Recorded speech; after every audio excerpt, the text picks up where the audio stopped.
Welcome to the Whiskey and Wisdom Podcast, coming to you from the Cargo District Recording Studios in Wilmington, North Carolina, where we discuss the most fascinating topics of life. I'm Tyler Yaw with my co-host, Chris Kellum, and each week we interview a special guest to learn how they acquired their wisdom over a glass of whiskey. So, sit back, pour yourself a glass, and enjoy Whiskey and Wisdom. Welcome back, everybody. This week, as per usual, you have myself, Chris, my constant co-host, Tyler Yaw. And this week, we bring on Pop. For those who've listened to us a few times throughout the year or so, this is the man, the myth, the legend, Mr. Reggie Shropshire. All right. And just as a reminder of those who listen to the podcast, if you enjoy it, please consider subscribing, sharing, rating the show. Definitely moves us up. I know this year we were in the top 15%. Yeah, moving up in the world. So if we can keep that trend, that would be wonderful. I'd love to be in the top 10% on Spotify next year because, it definitely helps us out. But because Reggie, Pop, I'll say everything this episode, doesn't really drink whiskey. He's a tequila man by nature. He brought us Avion 44, Reserva 44, Extra Añejo. Añejo. Extra. Añejo. Añejo. Yeah, it's the Añejo. I copied it over from Google and it didn't put the Añejo. The Añejo. Mm-hmm. See, it is so good. Full disclosure, when we brought the tequila on, they asked, "Oh, are you a tequila guy?" And I'm like, "I have drank tequila before, if that's what you mean." And I was swiftly corrected that I haven't had the right tequila. So I am excited to try the right tequila and have my mind change because it does look quite tasty in that bottle. So I'm excited to taste it. So a lot of people get scared by tequila because of their experiences and how they've chosen to do tequila before. Right. Yes. So quite often two mistakes that most people make. First one is that tequila is an afterthought. It's, and tequila doesn't get along with other things. Like tequila is its own thing. It needs its own space. Tequila raises Cain with other folks. So, it really, so tequila has issues and doesn't work and play well with others. So drinking it after you've done all kinds of other, either drank a lot of other stuff, a night of plenty, and then you throw tequila shots at the end. That's a mistake, right? Second mistake is people traditionally have drinking cheap tequilas.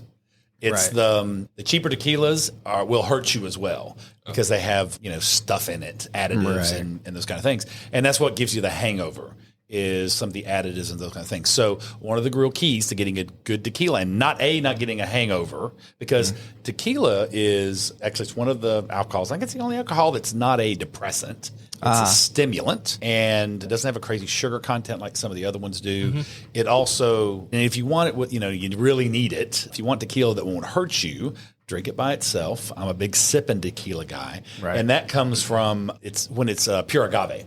Okay. So look for the words, always on tequilas, look on pure agave. And that means it doesn't have a lot of the additives and those kind of things that the cheaper tequilas have that often hurt you. So I can have a fair share of, a good amount of tequila and not have a hangover at all, as long as it just, stay to pure agave. Right. Not a lot of sugars. A lot of people have margaritas and those kind of things, and that gets a lot of sugars and those kind of things in it. So cheaper tequilas, the ones that aren't sipping tequilas, that are still pure agave, maybe the Luna Azuls, you can probably start picking up $35, $40 a bottle. Yeah. Fifth. You can pick that up.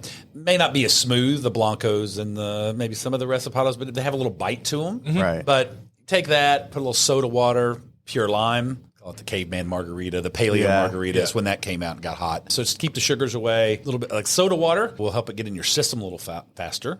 Yay, science. Right. It'll hit you a little faster. But when you want to get the sipping tequilas, usually you're going to have to go north of $70, $80 a bottle. Right. In that, this Avion 44 happens to be my favorite. It's just one of my favorite. It's not the best tequila I've ever had. Okay. But for, the $150 price range, it's a lot like, Don Julio 1944 gets all the press. Yes. You see those a lot, the funky looking bottle. Yes. And which is all a marketing scheme, by the way. Yeah. That's why they have those tall, fancy bottles, because they set up on the shelf and they show themselves. And tequila bottles are really cool because the Mexicans are dramatic. They have some flair to them. They like some spice and the tension. And so tequila bottles often have a lot of flair to them and excitement and attention. So I had one Cuervo one is Reserva de Familia. that I got in Mexico. And it was great. Do you ever get a chance to pick up a bottle of Reserva de Familia? It's good. Really, really good. But it comes in this like blue box, like a wood box. Yeah. Like wow. Open the box up. I remember right? that bottle. And this one, if you ever see the Reserve 44, it comes in like a kind of cardboardy box of its term. But, there's this presentation. So generally, if you can get one of the higher ends that has a nice presentation, a little drama, and a little flair to it. So, but it's smooth, got some vanilla taste to it. Yes. And most people that sip this, they're like, give me a lime, give me some salt. I'm like, no. There's no salt, there's no lime. You want some of that? I got some, I got some of the margarita level stuff. Yeah. In there that we do with that. So nothing gets mixed with this. I'm even hesitant to put ice in it. Let anybody put ice in it. Yeah. I can do that with something else. But so a little bit of a tequila stomp. But I found that have a good time. Don't puts me in a little bit of Terminator mode though. If I have more than couple, right? I get locked on. When I say Terminator mode, like the little digital digits are like going on behind the scenes, and I've got readouts, and sometimes I talk to myself in third person. When I'm referring to myself in third person. Then it's so anyway. There's everybody's little tequila. Oh, by the way, it's extra añejo. So there's 3 different. I don't know if y'all were looking for the tequila class, but there's like 4 different levels of tequila. There's the Blanco. It's the white, what you typically see, right? Blanco's first level. I had to teach this to a bartender a little bit ago, so I've gotten. She had no idea because I was talking the different, and she didn't have any. So I sat down and gave her a class. So Blanco, just white. You got the Resapado that has been rested. Mm-hmm. I think for 6 months ish. I had to double fact check me on the dates, but Resapado has been rested.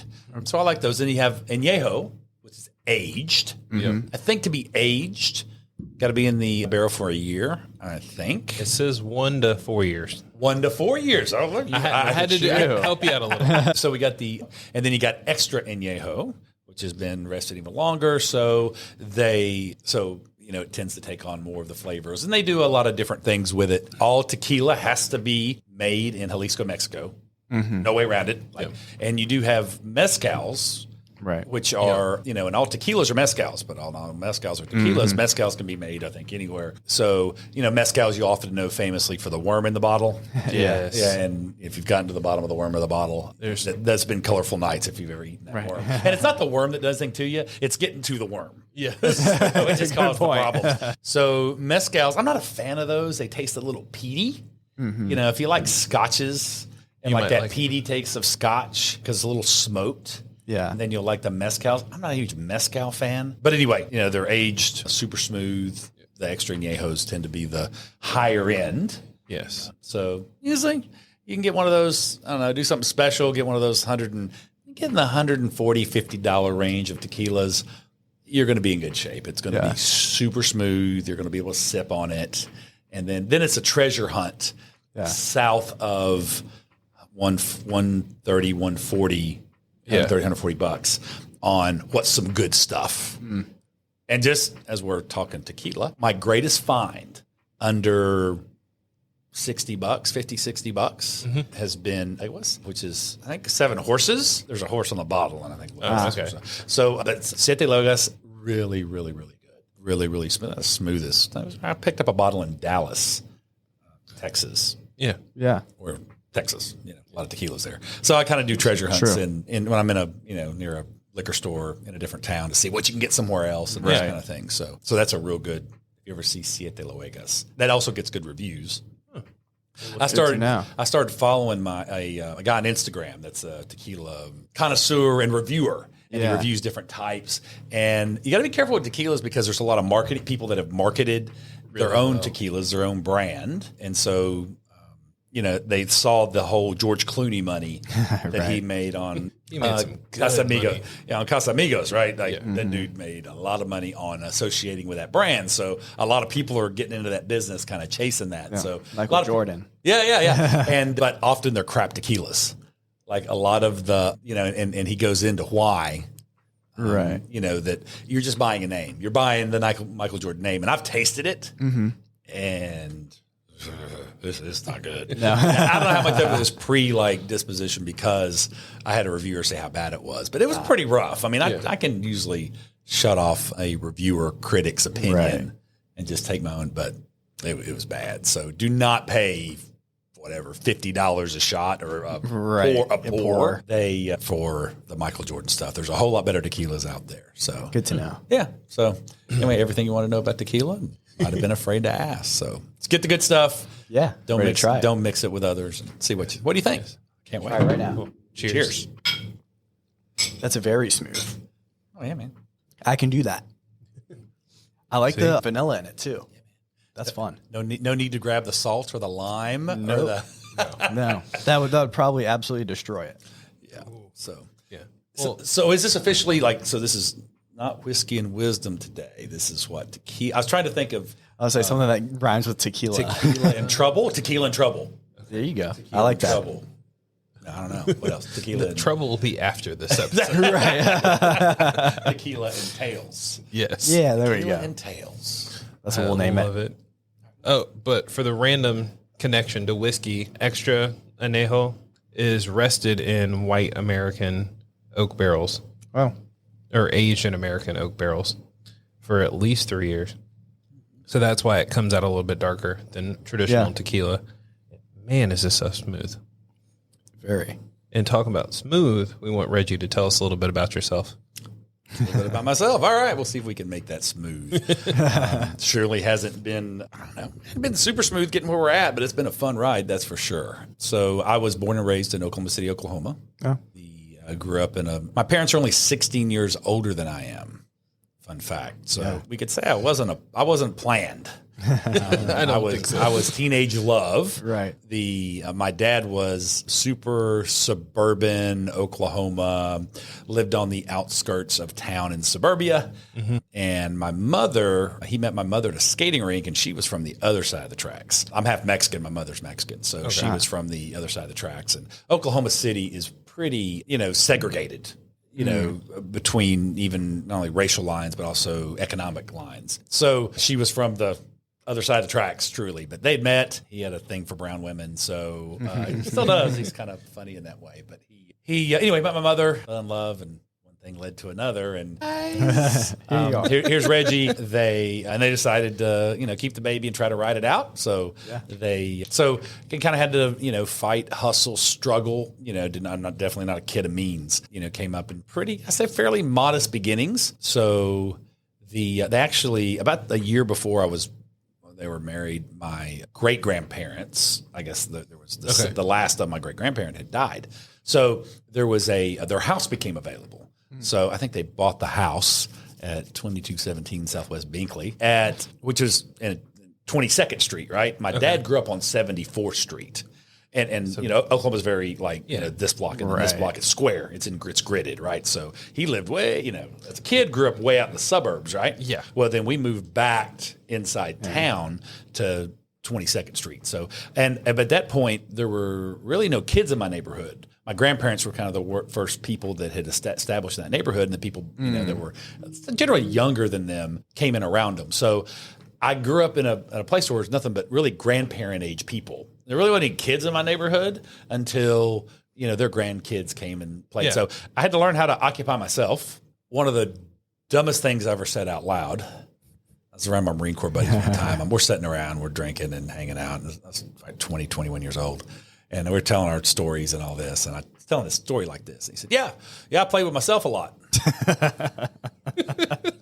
You can't get away with that in the Marine Corps. And you ran your Marine Corps buddies, right? We're actually sitting around at Tina's apartment when this happened, right in Greenville. So we're all kind of hanging out, and and I said that out loud, and then it's when you kind of duck your head, it gets quiet, you duck your head, and you're like, I'm about to get killed. And all of a sudden it was, so anyway, kind of grew up, had to occupy myself, and, they worked hard, had a good work ethic. That's one of the things that really became valuable later in life. My parents were young, tough. They were raised by Depression era, parents. Yeah. And, grew up in the 60s and 70s, and he had me real young, so he was tough. But grateful for, how tough surely my father was on me, made me kind of who I was today. I also built in a strong work ethic, and then wouldn't give me anything. Felt like I had to earn everything I had. I wanted to hustle for money. I wanted to, so I'd cut grass early, and, And it got to the point I did the neighbor's yard, and then we started to expand the business, right? Here I am, 8, 9, 10 years old. I was actually the only kid in my middle school with his own business cards. Yep. Yeah, I thought that Not was even surprised. I've got a picture of one, by the way. I don't know if you've ever seen it, but I got a picture of one on one of my slides. I did the same thing too. So about the same age, I still keep one in my card holder now. I still keep my old middle school business card in there from cutting grass as well. So, yeah. So I had that, and that's back in the day when you have to go to a printer. I mean, there was no running through your printer, but you had to actually go to a printer. I actually had it professionally printed, so thought that was going to be a hook for the ladies. Yeah. But didn't make it. But and I had to get a loan from my dad. My dad wouldn't let me use his stuff. He's like, you're not tearing my stuff up. Mm-hmm. So we went out and bought a used lawnmower. He loaned me, gave me a small business loan, and I had to buy my own lawnmower and weed eater and edger, and I had to do all the stuff. So went out hustling, and he'd on occasion give me a ride, but he'd charge me a premium. I'd buy some ice cream or something to get him to do it. But anyway, so he taught me a strong work ethic at early age by not giving me anything. If I wanted something, I was going to have to go earn it. So had to learn, I'd go out there and hustle and grind at a pretty young age. That served me really well, kind of growing up through that. And out of high school, went in the Marine Corps. They made it super clear that they didn't have the means or the interest, or they were going to go through the struggle of putting me through school. I was on my own. Right. So, all right, figured I was on my own, needed to make a plan, started, took the ASVAB, started getting hit on by recruiters. Actually qualified and was going to be a nuke in the Navy. I qualified for the nuclear engineer program. Oh, wow. So that was pretty cool, right? And then I had a dad who was in the Navy, was like, he's like, talk to Dan and talk about the Navy life, see if that's what you want to do. And he's like, you could be in a sub and not see daylight for 6 months at a time, right? That's a possibility. I was like, oh, that sounds like a good idea. And then so I was like, oh, you might want to think about this. And I kind of stumbled over, and the Marine Corps recruiter got me. I was always wondering that. I'm like, you were so smart. How did you end up in the Marine Corps? Had to get that job in. Yeah. The good news is I was smart enough I didn't have to go in the Army. So those, by the way, ASVAB scores are quite lower. They have a lower threshold than the Marine Corps does, by the way. So how I ended up in the Marine Corps. So I was walking by, right, and I was qualified to go in, like I was all set, right? Yeah. And I walked by the Marine. I was like, hey, you know what? I'm thinking about doing this, and what do you think? And he's just like, he's having a slow month. I walk in, and he starts like flipping over. They have this book, and one of the Marine Corps pitches is that the Marine Corps is the toughest, and he had like a little flip book with some like document protector papers, like that. And he flipped through and he said, "Look, here's a list of all the successful people, that that have come from the Marine Corps, and there's a lot of big." Famous names have been Marines. And he said, because the Marine Corps is tough, it breeds a culture and an outcome of success. So I bought that. Yeah. And I was like, okay. And it worked. I wanted a challenge, wanted to be the toughest. I also, not really a warrior. I'm not the type I'm the kid that was playing, Army and shoot 'em up and all that kind of stuff, right? I was a lot more shades of geeky and nerdy than I ever was, because I had to entertain myself, right? Yeah. So I read a lot of books, and I taught myself to read. Wow. When I was in kindergarten. Actually, for show and tell, I brought a book and read it. Right, and then the kindergarten teacher was like, and that was back in then. You didn't read in kindergarten. No. Back in the day, you didn't. That was. Just as long as you could color and take a nap. Like that was check, right? So they brought over the first grade teacher. Like you can see the teacher go over and get the first grade teacher. I'm doing show and tell, and I'm read the book, and they're like, hey, you go over here. Like you get to go in this class now. So I learned how to read the book, by the way, by listen is a record. It was the record on book. Oh, okay. That's how old I am, guys. I used to listen to records. Yes. You get little books with records attached to them. Right. And it was kind of a read along thing. Yeah. So, which proves back to my current success in life. I don't have original thoughts. I just really borrowed them from somebody else, but I learned how to read by doing that. And so they took me over, and I thought I was a genius. And so I don't know if you know this, but I skipped the third grade. I didn't know because in kindergarten I was in first grade, and firade I was in second grade classes, and then I skipped the fourth grade. So it was this, anyway. So I was always, pretty smart, but I don't know where I was going with that. Nuclear engineering. Oh, you didn't. Smart. Why'd you go in the Marine Corps? Yes. Yeah. So that's how I ended up there. Thought it would be lead to a pattern of success, and smart, but I went a warrior type. Yes. Mm-hmm. So I was like, let's get in. And his pitch was like, hey man, we got a spot. We got a spot for you next July. I've got a quota and I've got one slot for the business administration program. And you've been gotten by a recruiter before, so they're great at what they do. They got a tough racket, right? But they always don't tell you. They don't tell you the tough stuff, right? No, they just tell you what you need to hear. They know how to polish the apple. So he says, all right, here's the program. It's accounting, auditing, and finance in the business administration program. Okay. I was like, well, I thought I wanted to be an accountant when I was. Or in finance. Yeah. I watched Wall Street as a kid, and I want to be Gordon Gekko. So being in finance. Makes sense. So did never realize that I wasn't going to be an investment banker in the Marine Corps, right? Selling great stocks. That's going to be the guy behind the bars. They just handed money. Anyway, so auditing, accounting, and finance. So that sounded good because that was going to leapfrog my career into working in a big building downtown somewhere, right? Yeah. And then there was another one in the middle, like administration or something. And then the bottom one, it's supply and warehouse. Yes. Right. And so I ended up in a warehouseman. Yes. So I worked in the Marine Corps as a warehouseman, supply guy, worked in a war coveralls, run a forklift. Supply was good though. Supply was great. You got the hookup. You're the king of the hookup. Yes. Yeah. The military is a lot like prison in a lot of ways, and especially when you're on ship, you're on deployment. Yeah. Yeah. And in garrison, like when you're back in so that's how I got to North Carolina. So I went to okay. So I graduated, went to Marine Corps, got to Camp Lejeune in 1991, and have been in Eastern North Carolina ever since. So, but and I went on deployment. Was stationed in Lejeune for 2 years. Worked at a big warehouse, big warehouse, the kind of warehouses you see in the movies with their long stuff. We had cold weather gear and desert gear, and then so I was on Camp Lejeune for 2 years. And then got deployed to the 24th Marine Expeditionary Unit, which there's always expeditionary unit of ships. Yeah. So in the Mediterranean theater. So I got with that unit. So did 2 Mediterranean cruises, floats. But when you're on float, you're in supply. You're the hookup guy.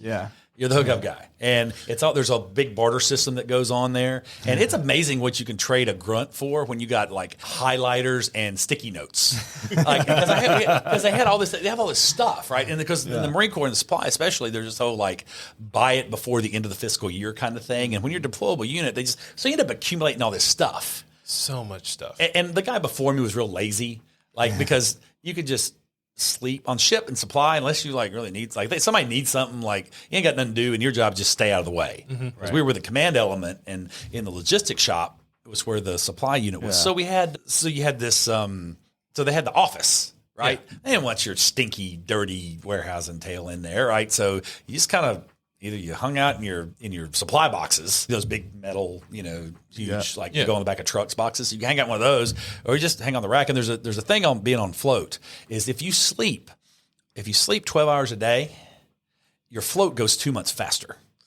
You just do the math there. So you just kind of hung out, slept a lot, watched movies, and so I need to be busy. So I went down there and cleaned stuff up.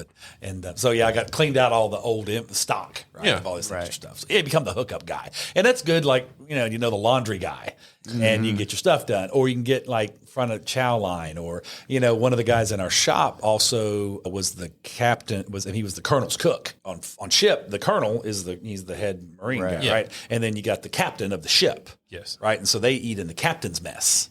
Right. So, the captain's mess consists of generally just the colonel and the captain, and the colonel has his own cook and the captain has his own cook. And so when the colonel goes ashore, the colonel's cook goes ashore. Right. So, we were in the same unit or same berthing area and unit as the captain's cook. So we'd get, all the leftovers. Yep. Right. Whatever the captain would eat, he'd bake fresh bread. And on ship, there's 3,000 dudes on the ship. It's mixed up now. Back then, it was only dudes. Yeah. And there's 3,000 dudes on that ship, right? And you're all eating at the same time.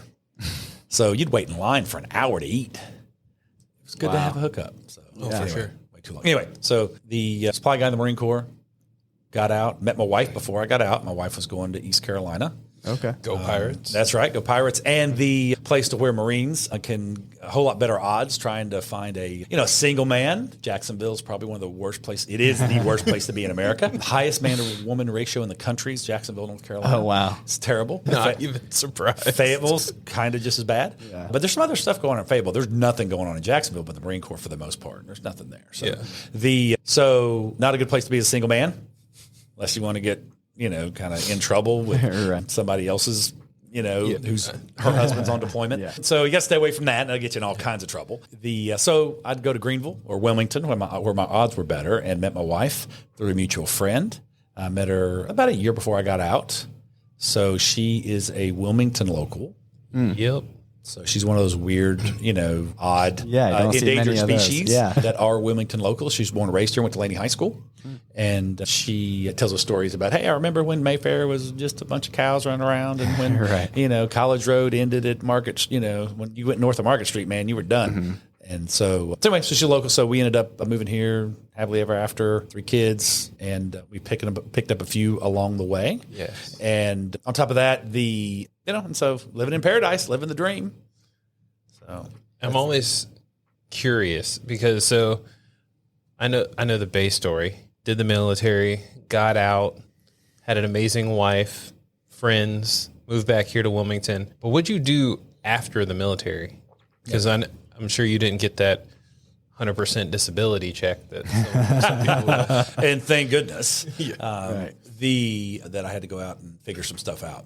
So supply guy in the Marine Corps. So I went out with my resume and kept, I was running warehouses when I got out. So moved to Greenville, ran a warehouse there. Came to Wilmington. Tina had a job opportunity. Yeah. So she worked at a restaurant chain in Greenville, and they had a unit here in Wilmington that she was able to take over. Because, hey, a spot's coming open. We know you're from there. She's like, it's great. So the plan was for her to come back, work. She ended up with a big girl job.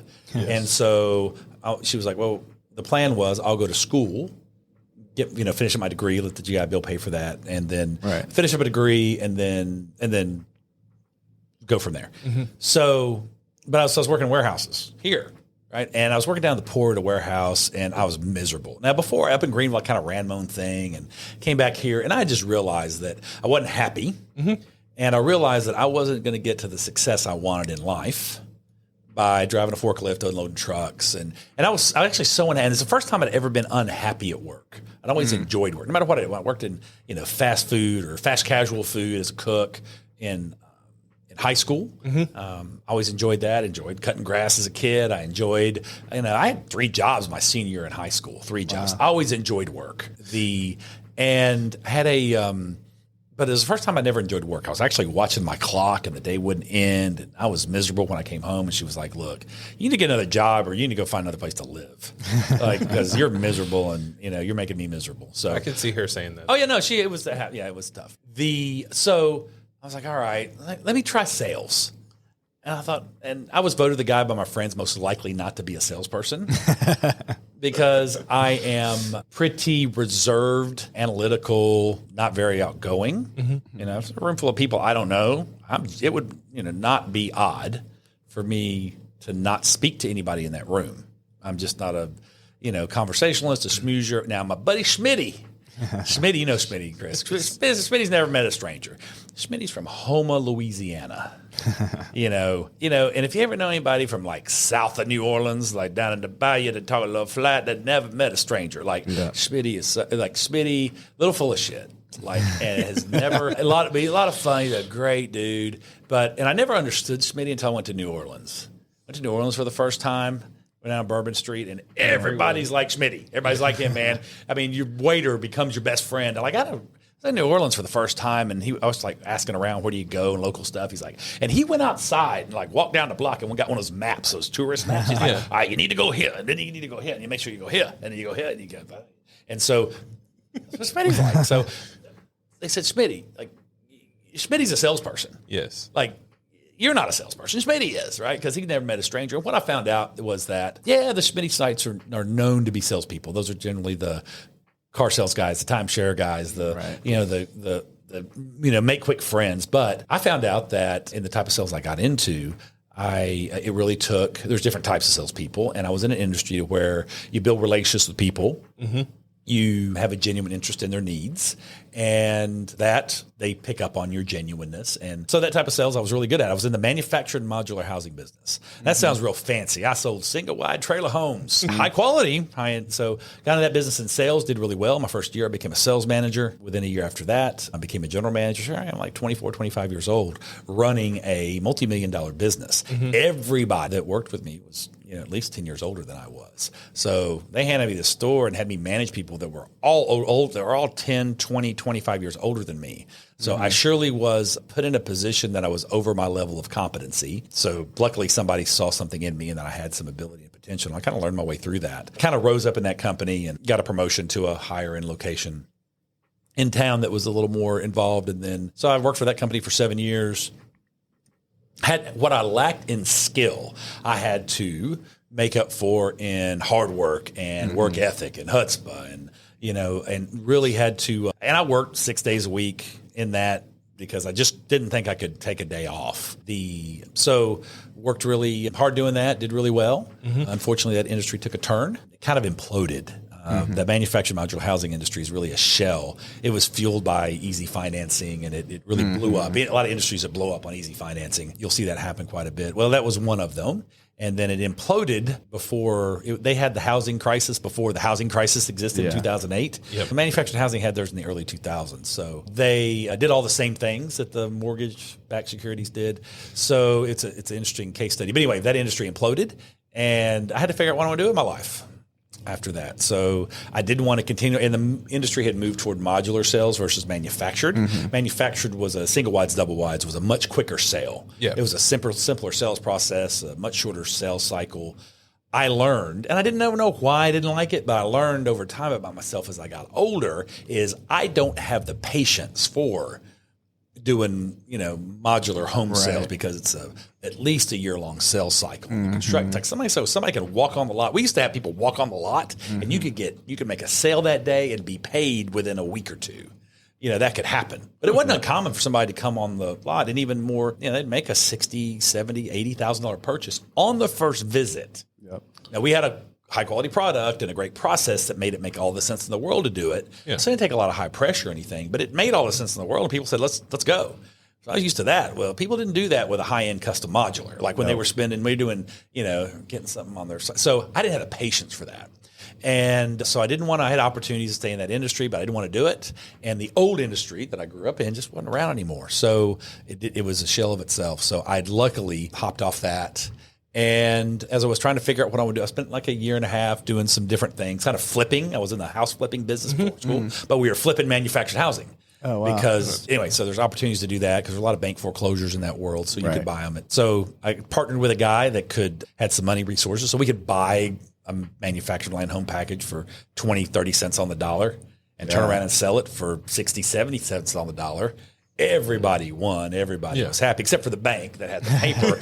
They were in Indiana somewhere, so they didn't have a way to sell that house in Rocky Point or Leland or on Mount Misery Road. So we knew how to do that, and we had to get the deal done. So that was good, but I knew that wasn't stable and that was short lived. So trying to figure out what I want to do in my life, and had somebody reach out to me and say, "You have a great background to be a business coach."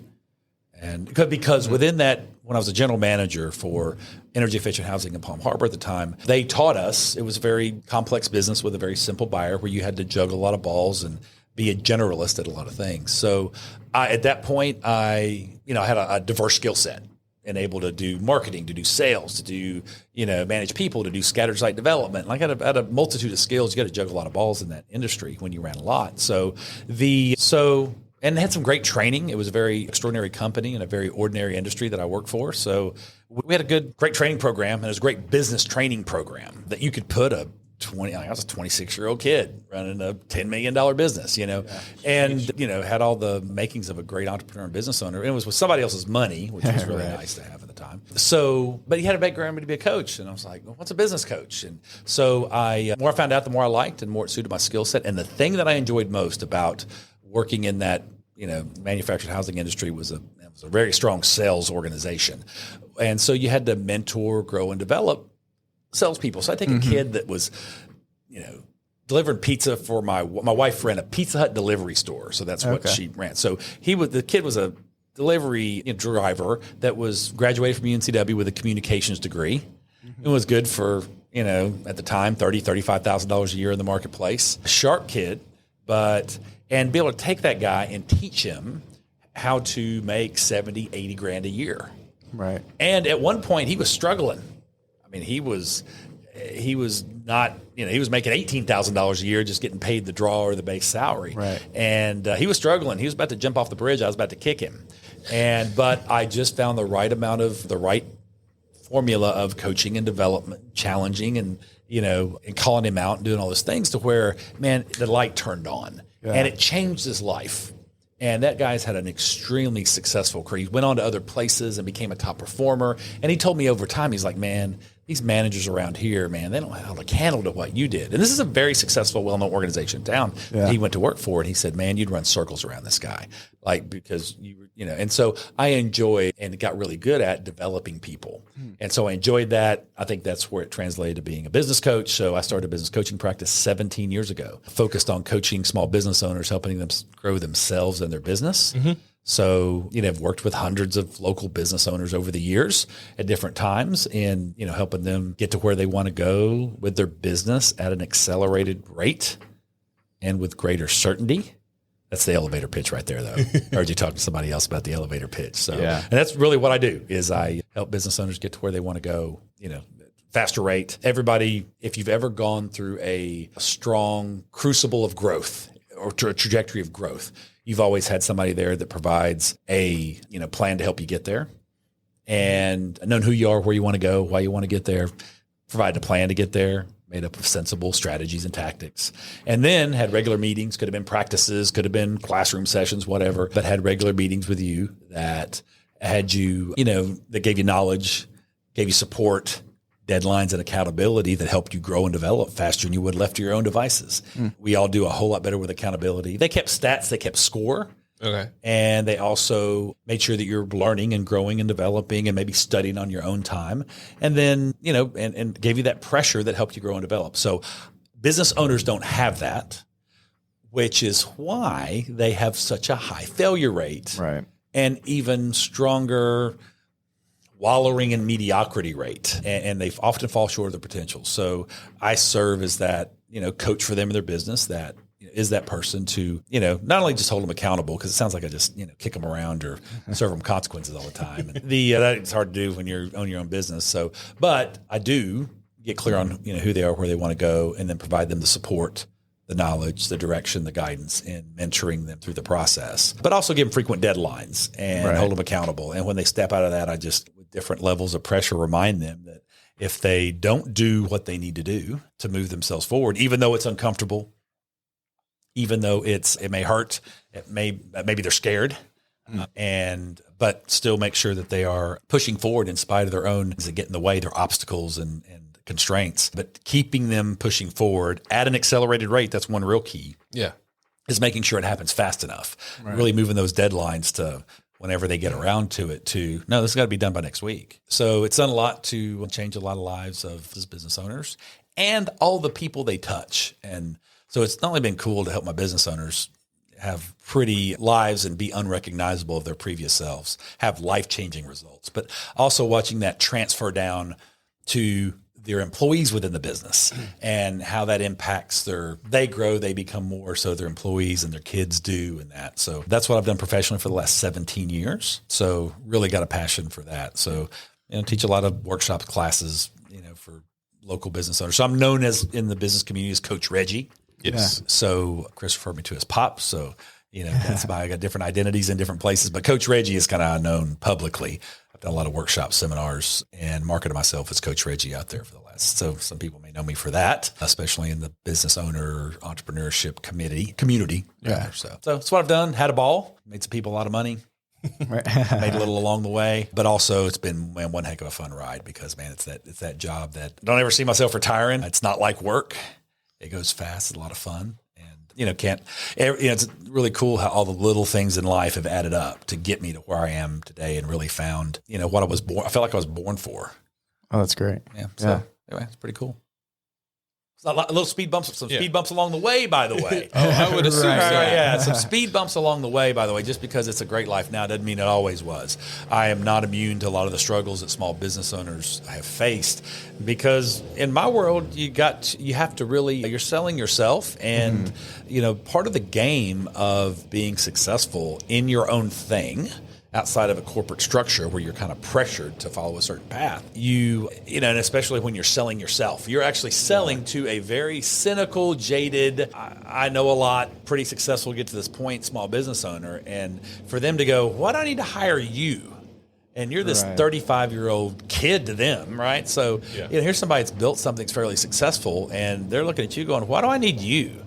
And what do you have to offer in your 33, 34, 35, 38 years worth of experience? So that was and they're buying you. They're not buying a product. They're not buying a service. They're buying you. And so you have to sell you as somebody to lead and guide them. So that took a while to learn and to develop the kind of energy and spirit that would attract somebody to go, yeah, I need to follow you. And getting to that point took far longer than I ever thought it would. So that path there were some struggles along the way, man. It got humbling, you know, and it was tough along the way. So I surely experienced a lot of the trials and tribulations, which is probably one of the greatest things that could have ever happened to me for the good of the business owners that I coach and mentor. Because I know what it's like. I know what it's like to want to pull your head over your covers and not want to get out of bed in the morning because, you know, ain't nothing but bills out there. Ain't nothing but hurt feelings and bills, and there's more a month than there was money. So, you know, I had to fight through a lot of that. And it was tough, but it made me the person I am today. And just like my dad did, just like my Marine Corps, you know, drill instructors did, just like my Marine Corps officers and leaders there did. So, you know, it was good to have, you know, not always have to take the easy road to be able to help me where I am today. So. How'd you overcome that too with having, I guess, clients that were significantly older than you? Because that's kind of the business that I'm in now too, most of my clients are double my age, if not even older than that too. So what were some of the ways that you overcame that? You know, it was about growing me. There's two sides of, you know, what you often sell. Right. You know, when you're doing work like we do, right? Where you're really selling intellectual property, or you're selling a service or those kind of things, and selling you do that service. So you're selling what you do, right? But you're also selling who you are. Yeah. And a lot of folks focus on, and I think our society gears us to focusing on what we do. I'm going to do this. I'm going to do this. I'm going to do this. I'm going to do that. Right? This is what I do and do. But what really makes a difference, and they don't spend enough time developing who they are. Right. So as you gain experience, as you grow skills, so, you know, a lot of folks put on actions, behaviors, and decisions. Right. So that's what's on the surface. But what's underneath a human being, which spits out your actions, behaviors, and decisions, are the skills you develop over time. Right. You develop certain skills, but also the beliefs that you have, what you believe.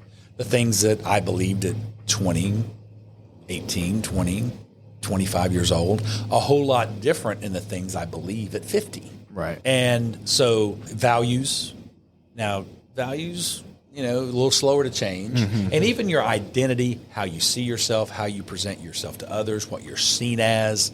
So those are all things that are what we call the B. Right. So you got the B times D equals half is our formula we use a lot to simplify it. So while often there's a focus, and I focused early on what I'm going to do. And I didn't spend enough focus early on who I am and what I become, which is a little bit of, in the coaching world, the warm and fuzzy side of coaching. Right. The things that you do and show people do are often very consultant-y things, instructional things, what, a teacher will tell you. But the things that you are, that's a little interpersonal, and that's a little warm and fuzzy. And that's where, so being able to develop who I was and part of who I am is over time. And I don't know that early on, I had the confidence in what I could have you do, right? What I recommend you do. But what was short was who I was. And once I was able to look somebody in the eye and go, I'll change your freaking life. Yeah. And I knew it. Because I changed a few people's lives. And once I was able to change their lives and had that kind of energy and it oozed out of my pores, that changed. And they don't care how old you are. Once you can do that, the difference in people asking me, I need to talk to other clients of yours. That went away. Yeah. I need to see some references. That went away. So back to the age thing. How old are you? 30. How old are you? Yeah. Like, when you ooze out, I'm going to solve your problems. I'm going to give you what you want, and I'm going to change your life. And when you ooze that out of your pores and you have that question will almost go away. Mm-hmm. And it's funny, I'm part of a franchise. I'm part of Action Coach, which is the franchise I purchased and organization I associate with, and I use a lot of their frameworks in my coaching. I also use some of my own experiences and things I picked up along the way, and then I'm also partnered with a third company that I use some of their tools as well. But I'm a master coach and a global trainer, so I train new coaches on how to be coaches within our system, and I also coach and mentor other coaches as a master coach. And so you hear them a lot. So you hear a lot of those junior coaches in the first year or two in practice going, well, I need to see references, or I need to see some other businesses like mine in my industry and I caught that early on too. But as I started to develop who I was and have that kind of confidence and work on all those internals, to where I oozed out and had that presence of a lot of those things, like age went away. Yeah. A lot of those things like the experience, or have you worked with mine? For me, it's have you worked with anybody in my industry? Yeah. Yeah. No, actually, but that's my strength. And you see that success story and that success guy and that success guy and that success guy. I never worked with anybody in their industry as well. Right. And I've taken them from having $750,000 businesses to $4 to $5 million businesses, and a lot of personal wealth, and gone from making personally $40,000-$50,000 a year to $300,000-$400,000 a year, and building wealth and being able to do things they've never been able to do in their life before. So they see that and go, "Now I never worked in his industry either." Mm-hmm. But it's funny how that question just went away, because when you communicate with them, and communication is just not what you say verbally. Right. I was saying a lot of the right things verbally, but it was the body language, it was the voice, it was the confidence. So a lot of that, and that whole fake it till you make it thing, people can often read through that, and they can see that, and that's when and there's some people that are gullible enough, or just I'll try something, or that you position yourself as cheap enough to you're like, oh, I got nothing to lose, right? But when you're playing a higher stakes game at a higher level, charging higher fees, they're going to start to question more because they're more at risk. So the more you're able to communicate through all your communication modalities, not just say what you say, but your body language and how you say it, it makes a huge difference. So I don't know, get really, really good. Yeah. and be able to also put processes in place as well that answered a lot of those questions before they ever come up. Right. And so, if there's a common objection I always had, I'm getting that a lot, I better fix that. Right.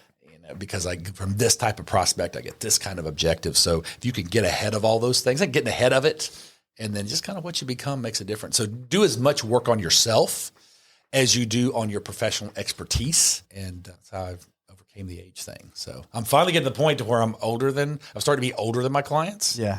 Which is weird because I started in my mid 30s. Wow. So it's cool to be on the other side of that, right? And and start to be older than my client. But it's probably about a 50 for the longest time. I guess it's probably it's about a 50-50 split of people that are older than me than I work with. Oh wow, yeah. And then people that I'm younger with, so just change it over time. That's neat. Yeah. Something kind of similar, but a little bit off topic. One of the things, because I was saying all of my clients are older than I am, and doing the podcast was one of the things that helped me the most, which was crazy. That's right. I never would have expected it. That's right. And a lot of that is just listening to myself talking. Mm-hmm. So I know I say a lot. So I need to not do that as often. Or, I say during these times, and just being more cognizant of how I come across to people that have been around the block a few more times than I have. So that made a big difference for what I do. And also not only, growing and developing, it's not just about the thing you're doing. Mm-hmm. You doing a podcast is not just about doing the podcast. It's about the person you become as a part of the process. Right. So there's that becoming thing. When you're doing something difficult and you're overcoming the natural tendency to say like and a lot, that's a hard thing to fix because you don't even know you're doing it. No. Right. I'm horrified to think at how many times I've done it through this. I hope I haven't done too much, but I've heard myself before and gone, So fixing those kind of things and doing that is hard. So growing interpersonally is not just about the things you do, but it's about the person you become as a result. Right. So you can do your way For to sure. success. But if you can find the hack, like if you want to supercharge your growth, also work on the be part, not just the do part. The do, you can do things and you'll become more. Right. But it's a little bit slower path and you can only do so much. If I said, so you got clients, so Right. you got your own business, right? Is that what I'm hearing that? You have your own business or do you work for somebody else? I'm a partner, part of a financial consulting. Okay, so financial consulting. Okay, there you go. Oh yeah, that age thing becomes a whole lot of a thing there. Exactly. Right? So you're a partner and you work. So you can say, all right, you need to do in your I want to do twice as much business. Right. I want to get my book of business up twice as much. Easy. Just do twice as much work. And I assume your goals are more than 2 times. Yeah, exactly. I'm sure, I don't know, Yeah. maybe you heard a Grant Cardone video or something and wanted to 10X it, right? I want to 10X. I'm going to grow my business 10 times. Okay, well, easy. Just do 10 times the work. No problem, right? No, I don't have bandwidth for 10 times the work. No way, right? Not humanly possible to do 10 times the work. Oh, that's a problem. Really probably don't even have twice. Exactly. You can't 2X it, right? Like you can't do twice as much work. And and I give that analogy to business owners when I speak, in seminars and workshops and things and say well, just do twice as much work. It's easy, right? And they look at me like I have a third eye. So yeah, it's a little tough, isn't it? Here's the good news. While you don't have room for exponential growth on the do side, where you do have room for exponential growth is on the be side, who you are. And that's through developing your skills and switching beliefs. The belief of, and you're in an industry where there's a lot of people above you. Right. Right. And that's cool. Right. And you see the ballers in your industry, the people that are killing it. Right. Yeah. They have different beliefs than you do. Absolutely. Yeah. They do. And you probably have different beliefs than the rookies. Right. You know what that looks like now. Well, guess what? The way those OGs are looking at you, or they look at you the same way you look at the new guys right out of there. Like, you don't even know, you don't even know. Right. Their belief system is on such a higher level in regards to who they are, who their ideal target is, what kind of business they take on, right? And when they have larger firms, what kind of people they employ. Right. Like lower levels, you'll employ anyone of all levels of business. You'll take anybody that'll come to work for you, right? Right. But over time, you're like, nope. Take that one, don't want to take that one. I'll invest more time in bringing on the right customers or bringing on the right people and taking care of the right people and what to do and when to cut people loose when it doesn't make sense, right? And so the beliefs of the higher level achiever at any discipline, those are different, right? So you grow those along the way. Now, the more faster you do, the more you pick up those things. Yeah. But if you can find ways to kind of supercharge, hack those belief systems by getting around in an environment of other high achievers. And that's one of the things that we don't do a lot in this country is have a natural path to investing in ourselves by getting in higher caliber people or environments. I'm sure you've heard the saying before that you make plus or minus 10% of the people you hang out with. Keeping up with the Joneses. Environment's a really, really, really powerful thing. And it has a lot to do with your belief systems. It affects your values, and that can break good or bad. Right. You hang out with people that are influences, negative environments. Those are going to pull you down when you and in one way or another in just different slices of your life. So you hang out with unhealthy people, it'll be okay to be unhealthy. Right. Hang out with with fit people, it'll become what you believe about health and fitness and wellness and how you take care of yourself will evolve over time. You may not be the healthiest person in the room, but you surely will look a lot different than the unhealthy crowd. Right. That looks somewhere else. So, values. So you have values, another piece, right? That gets a little deeper. It's funny how values adjust geographically, by the way. Yeah. Like what people value, what value people have, beliefs, by the way, and values, and even identity, how that's different in different parts of the country, in different countries. Yeah. And how that varies, how all that, so many of those belief systems are geographical in nature and that's environmental who you hang around with. So plenty of room to grow exponentially on who you are and on the B side. Yeah. And because it's going to be tough to do your way to those next levels. So that's one of the, and by the way, it's a concept. It took me a few years in the coaching of helping people grow themselves in their business to get my head around that B side, but it took a lot of my own B work. Mm-hmm. To be able to grow and develop. And I tried to do my way to success and failed miserably. Yeah. And when I got a hold of a coach and a mentor that taught me, and I got a B coach, and I got a warm and fuzzy B coach that worked on the B side of things, that's when I really started to, have greater success, be able to attract and help other people do the same thing, because there's no shortage of people in our society that's just trying to do their way success and struggling along the way because they just can't do twice as much, and their dreams are at 10 times as much and they can't get there. So you'd say the coaching was a pivotal moment in your life to bring someone on to help you with that? Oh yeah. It's funny. I was a coach that didn't believe enough in coaching to hire a coach. I just thought I could manage my way. I was a business guy. I was an analytical guy. I was a process guy. I just thought I could process my way. So one of the huge and I had got to a certain point, I had hired the wrong coach at one point, and that was that created a struggle. Okay. But no, I kind of floundered around for my first years in practice, and I didn't have a coach, and then I didn't have the right coach. So once I ran across the right coach that complemented my skill set or what I needed, complemented me and what I needed was absolutely, it changed my life. And I owe that guy my life, the life that I have today, because I would have failed without him. I was on the path to failure and was real close to going back and getting a job. Wow. It was weird because it was really hard because I knew I was born and built for this, but I was struggling. Bad, not being able to pay my own bills, struggling, and having a part-time job and driving a taxi cab at night.